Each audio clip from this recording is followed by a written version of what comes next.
وہ تحریر کریں گے۔ میڈیکل ایگزامینیشن میں سب سے اہم چیز ہوتی ہے وقت۔ اب جو پنجاب میں اس وقت گائیڈ لائنز ہے وہ یہ ہیں کہ اگر اکوریسی یعنی کہ فیل کے ہونے سے یا جرم کے ہونے سے 96 گھنٹے 96 آورز جو ہے اس کے اندر میڈیکل ایگزامینیشن کے لیے وکٹم ہے تو اس کا جو ہے انٹرنل ویجائنل سویبز عورت کی صورت میں بھی لیے جائیں گے۔ وہ کہے کے لیے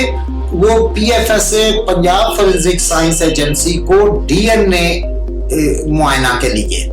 لیکن اگر اس سے زیادہ مدت گزر گئی ہے تو اس کا یہ مطلب قطعی نہیں ہے کہ جو وکٹم ہے وہ جس بھی جنس سے اس کا تعلق ہو اس کا طبی معائنہ کیا ہی نہیں جائے گا۔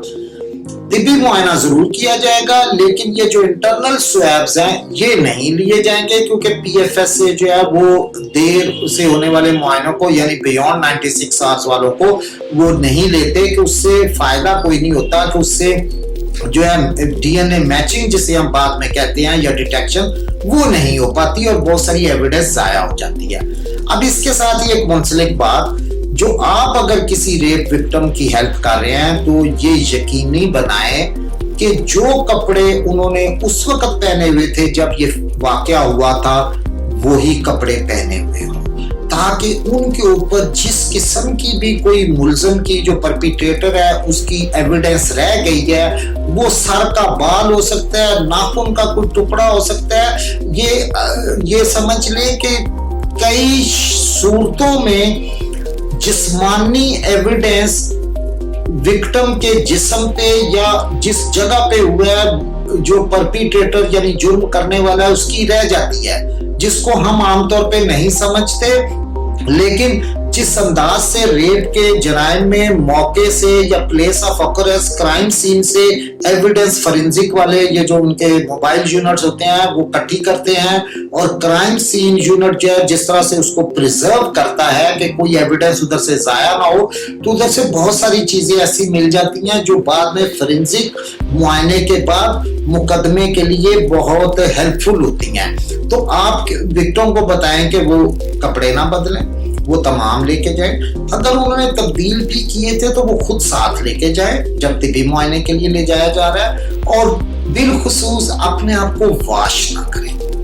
اگر آپ نے واش کر لیا ہے تو جو ڈاکٹر طبی معائنہ کر رہی ہو یا کر رہا ہو اس کے علم میں یہ بات لائیں، کیونکہ اگر آپ یہ کہیں گے کہ میں نے نہیں نہائے اور آپ کے جسم پہ وہ کوئی ایسا شہادت نہ پائی گئی تو اس سے آپ کا جو میڈیکل سرٹیفکیٹ ہے وہ ذرا اس میں فرق آ جائے گا اور ایویڈنس کمزور پڑ جائے گی۔ تو میڈیکل معائنہ جو ہے اس میں ایک اور بات یاد رکھیں کہ قانون میں اب سخت پابندی ہے کہ پہلے لکھ دیا جاتا تھا کہ ویجائنا میں خاص طور پہ کہ جی 2 انگلیوں کا ٹیسٹ 2 فنگر ٹیسٹ جسے کہتے تھے وہ اب نہیں کیا جا سکتا۔ ڈاکٹرز کو قانون نے بالکل منع کر دیا ہے اور اگر وہ کوئی ایسا معائنہ کریں بھی اور اس کا لکھیں تو وہ ایویڈنس کے طور پہ وکٹم کے برخلاف کسی طرح سے بھی ٹرائل میں استعمال نہیں کیا جا سکتا۔ یہ ایک اور بات ہے۔ اب آپ نے یہ کرنا ہے کہ ایک تو پولیس جو لے اور جا رہی ہے